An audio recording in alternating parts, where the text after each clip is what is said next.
you know, I be juggling.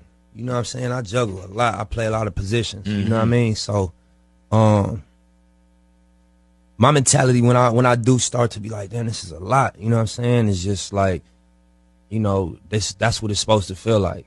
If you are going toward what the vision look like, and that's like greatness. That's, you know, on multiple levels. That's the vision that I'm working toward. So I'm like, I just think about that. Like, this shit ain't supposed to feel, you know, comfortable. It's supposed to be uncomfortable. It's supposed to stretch you. It's supposed to be a burden to a degree.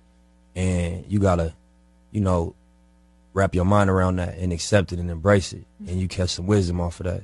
You know what I mean? If I grew up on the same block you grew up on, and we had the same trials and tribulations, but you became successful and I became a failure, it made me feel a certain way about myself.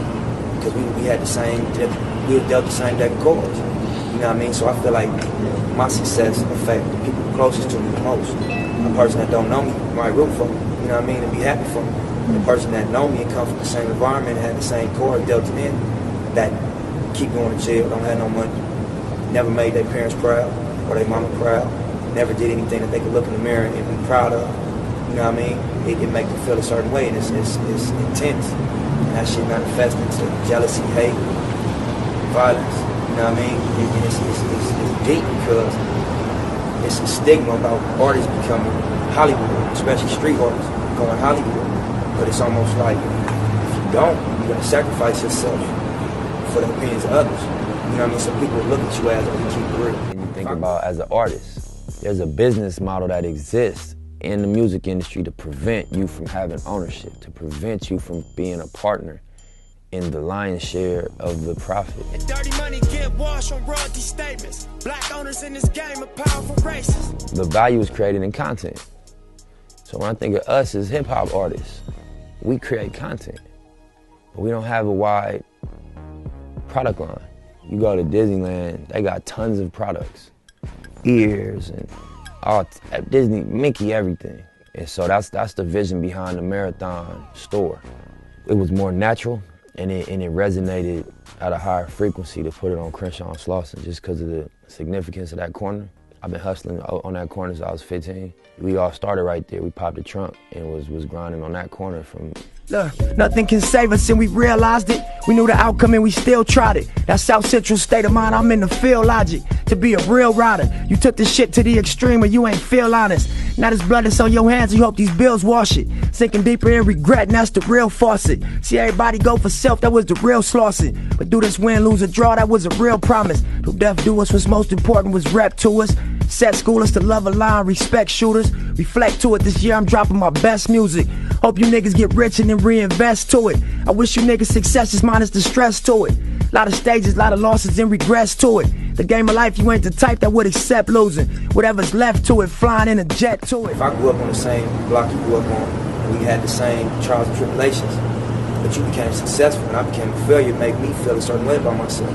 Because we had the same, we were dealt the same deck of cards. You know what I mean? So I feel like my success affects the people closest to me the most. A person that don't know me might root for me, you know what I mean, and be happy for me. The person that know me and come from the same environment and had the same core dealt to them, that keep going to jail, don't have no money, never made their parents proud or their mama proud, never did anything that they could look in the mirror and be proud of.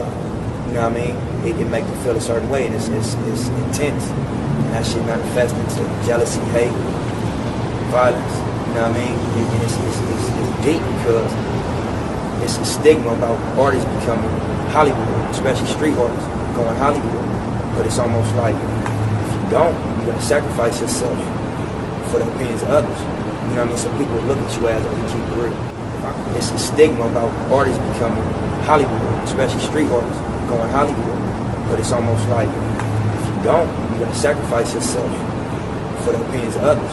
You know what I mean? So people look at you as... I call my thing the Marathon because yeah. I'm not gonna lie and portray this ultimate poise like I've had it figured out. Nah, I just didn't quit. That's the only distinguishing quality from me and probably whoever else going through this or went through this or is gonna go through this, is that I ain't quit. I went through every emotion.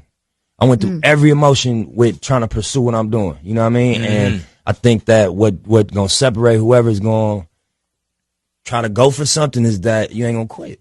unless, you know, you're gonna really take the stance if I'm gonna die behind what I'm getting at right now. Ermias Askerom was a man who proudly chose to give back to his community in both Asmara and Los Angeles. He also had no fear to represent where he was from and always had pride of being an Eritrean American. He proved to us that even as children of African immigrants, where it feels like we're never too American enough for America or African enough for Africa, we can create our own lane, give back, and create a community regardless of our identity. So when he continuously let people know where he came from, the youth had stopped feeling invisible and they started to feel recognized and closer to the community. Nipsey was much more than just a rapper. He was our neighborhood hero. He always talked about ways he could stop gang violence and help us kids have a safer environment and better education. We can continue his legacy by always spreading peace and positivity because violence isn't the answer. Not only did Nipsey talk about his marathon, but he encouraged everyone else to also embark on their marathon. This is why his words replay in our heads over and over. We need to make his legacy last forever. The marathon has to continue. We lost an incredible soul. We lost someone very rare to us, and we lost a real one.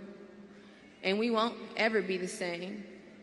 But in Hussle's words, because he used to always say this, the game is going to test you, never fold. Stay 10 toes down. It's not on you, it's in you. And what's in you, they can't take away. And he's in all of us.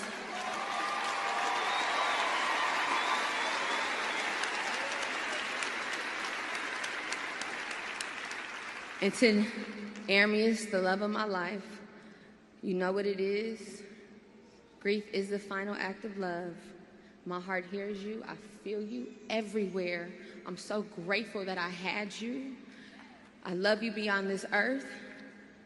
And until we meet again, the marathon continues.